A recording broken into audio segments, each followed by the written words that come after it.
രണ്ട് ഹിറ്റ് സിനിമകൾ അജിത്തിനെ നായകനാക്കി ചെയ്ത ഒരു സംവിധായകൻ മൂന്നാമതും അജിത്തിനെ വെച്ചിട്ട് ഒരു സിനിമ ചെയ്യുന്നു. ഷൂട്ട് തുടങ്ങിയ ശേഷം അജിത്ത് ആ സിനിമയിൽ നിന്ന് പിന്മാറി. പകരം അജിത്തിനെക്കാട്ടും ജൂനിയറായ, താരമൂല്യത്തിൽ ജൂനിയറായ വിക്രമിനെ കൊണ്ടുവരുന്നു. വിക്രമിനെ വെച്ച സിനിമ കംപ്ലീറ്റ് ചെയ്യുന്നു.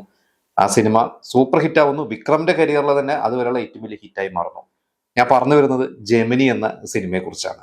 അതായത് ശരൺ എന്ന ഡയറക്ടർ അജിത്തിനെ വെച്ചിട്ട് കാതൽ മന്നൻ, അത് കഴിഞ്ഞിട്ട് പിന്നെ അമർക്കണം, ഈ ഒരു രണ്ട് സിനിമയെ കഴിഞ്ഞതോടുകൂടി അദ്ദേഹം ഒരു മുൻനിര സംവിധായകനായി മാറി. ഇത് കഴിഞ്ഞ് പാർത്തിൻ രസത്തെ എന്ന് പറഞ്ഞ ഒരു സിനിമ ചെയ്യുന്നു. ആ ഒരു സിനിമ പ്രശാന്തും സിമ്രാനും വെച്ചിട്ടുള്ള സിനിമയാണ്. അതും തരക്കടില്ലാതെ പോയൊരു സിനിമയാണ്. പിന്നെ അല്ലി അർജുന എന്ന ഒരു സിനിമ ചെയ്തു. അത് മനോജ് ഭാരതിരാജയായിരുന്നു ആ ഒരു സിനിമയുടെ നായകനായിട്ട് അഭിനയിച്ചത്. അത് ഇത് കഴിഞ്ഞിട്ട് ശരൺ പ്ലാൻ ചെയ്തിട്ടുള്ള സിനിമയാണ് ജെമിനി.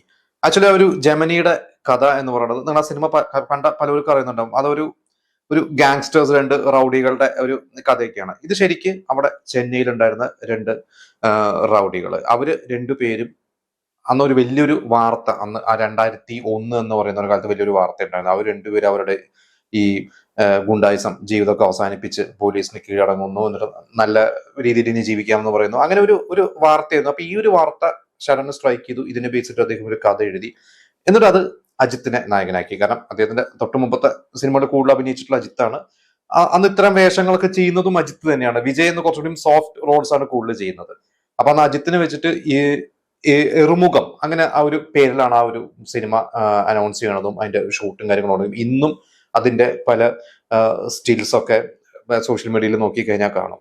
എന്നിട്ട് അജിത്ത് അതിൽ അഭിനയിച്ച് തുടങ്ങി. പക്ഷെ എവിടെയോ അജിത്തിന് എന്തൊക്കെയോ അഭിപ്രായ വ്യത്യാസങ്ങൾ ഉണ്ടായിട്ട് ആ സമയത്ത് തന്നെ റെഡ് എന്ന് പറയുന്ന ഒരു സിനിമ അജിത്തിന് ലഭിച്ചു. അപ്പൊ ആ സിനിമയുടെ സ്ക്രിപ്റ്റ് കൂടുതൽ അജിത്തിന് ഇഷ്ടപ്പെട്ടിട്ട് അജിത്ത് അത് ചെയ്യാൻ വേണ്ടി പോയി. അങ്ങനെ ഇത് നിന്നു. അങ്ങനെയാണ് ഇതിലോട്ട് വിക്രം വരുന്നത്. ഇപ്പൊ വിക്രം ആണെങ്കിൽ ആ ഒരു സമയത്ത് ദിൽ എന്ന് പറയുന്നത്, അത് സേതു കഴിഞ്ഞ് പിന്നെ ദിൽ അഭിനയിക്കുന്നു. ദില്ലോടുകൂടി, ദില്ലാണ് ശരിക്കും വിക്രമിന്റെ ആദ്യത്തെ ഒരു കമേഴ്ഷ്യൽ ഹിറ്റ്, ഒരു സോളോ ഹിറ്റ്. അതിനു മുമ്പ് സേതു നമുക്കൊരു കമേഴ്ഷ്യൽ സിനിമ എന്ന് പറയാൻ പറ്റില്ല. എന്തായാലും ദില്ല് ഭയങ്കരമായിട്ട് വിജയിക്കുന്നു. അത് കഴിഞ്ഞിട്ട് കാശി എന്ന സിനിമയൊക്കെ ചെയ്ത് അത് കഴിഞ്ഞിട്ട് ജെമിനിയിലോട്ട് വിക്രം വരുന്നത്. ശരിക്കും ജെമിനി ഒരു എന്താ പറയാ, ശരിക്കും ഒരു ബോക്സ് ഓഫീസ് കുലിക്ക് ഒരു ഹിറ്റ് തന്നെയായിരുന്നു. അതില് കലാഭവൻ മണിയെ കുറിച്ച് നമുക്ക് പറയാതിരിക്കാൻ പറ്റില്ല.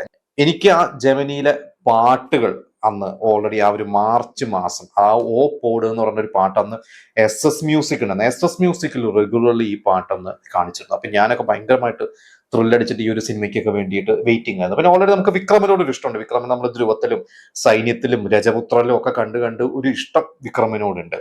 എന്തായാലും അതിൽ കലാഭവൻ മണിക്കും ഭയങ്കര ബ്രേക്കായി. അതിനു മുമ്പ് കലാഭവൻ മണി ഒന്ന് രണ്ട് തമിഴ് സിനിമകളൊക്കെ അഭിനയിച്ചിട്ടുണ്ടെങ്കിൽ കൂടി ജെമിനിയാണ് മണിയുടെ ജീവിതം മാറ്റി മറിച്ചത്. ശരിക്കും ജെമിനിക്ക് വേണ്ടി കലാഭവൻ മണി ഒന്ന് വിനയന്റെ ഊമപ്പെണ്ണിന്റെ ഉരിയാടാ പയ്യൻ എന്ന് പറയുന്ന ഒരു സിനിമയൊക്കെ വിട്ടിട്ടുണ്ട്. അതിൽ ഒരു വേഷത്തിലോട്ട് വിളിച്ചപ്പോൾ ആ സമയത്ത് തന്നെ കുബേരനും ചെയ്യുന്നുണ്ട്. അപ്പൊ മണിക്ക് എല്ലാം കൂടി ചെയ്യാൻ പറ്റാത്തതുകൊണ്ട് മണി ജെമിനി ചെയ്തു. അന്ന് ദിലീപാണ് മണീനെ ഒന്ന് പുഷ് ചെയ്തെന്ന് കേട്ടിട്ടുണ്ട്, ജെമിനി ചെയ്യണം, മിസ് ചെയ്യരുതെന്നുണ്ട്. പിന്നെ മുരളിയും അതിൽ ഗംഭീരമായിട്ടുള്ള റോള് ചെയ്തു.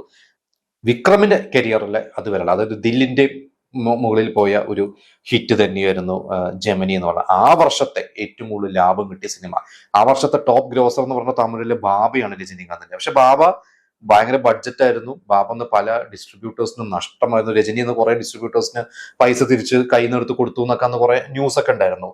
പക്ഷെ ബാബയാണ് കളക്ട് ചെയ്തത്. പക്ഷെ ലാഭം ജെമിനിയാണ്. എനിക്ക് ആ സമയത്ത് വിജയുടെയും പ്രശാന്തിന്റെ ഒക്കെ സിനിമ ആ ഏപ്രിൽ മാസം ഉണ്ടെങ്കിൽ കൂടി ജെമിനി തന്നെയാണ് അന്ന് കളക്ട് ചെയ്തത്. 4 കോടി രൂപയ്ക്ക് ബഡ്ജറ്റിൽ 20 കോടി രൂപയുടെ മുകളിൽ കളക്ട് ചെയ്തിട്ടുള്ള സിനിമയായിരുന്നു. അതിൽ സോങ്സും ഭയങ്കര ഹിറ്റായിരുന്നു. ജെമിനി പിന്നീട് റീമേക്ക് ചെയ്തിട്ടുണ്ട്. അത് തെലുങ്കിൽ വെങ്കടേഷാണ് ആ റോള് ചെയ്തത്. അതില് കിരൺ എന്ന നായിക, അപ്പൊ കിരൺ എന്ന നായികയും ശ്രദ്ധിക്കപ്പെടുന്നത് ജെമിനിയിലൂടെയാണ്. അത് കഴിഞ്ഞിട്ടാണ് കിരൺ പിന്നീട് താണ്ഡവത്തിലൊക്കെ അഭിനയിക്കുന്നത്. ജെമിനി കഴിഞ്ഞിട്ടാണ് കിരണ് താണ്ഡവത്തിലോട്ടുള്ള ഒരു അവസരം കിട്ടുന്നത്.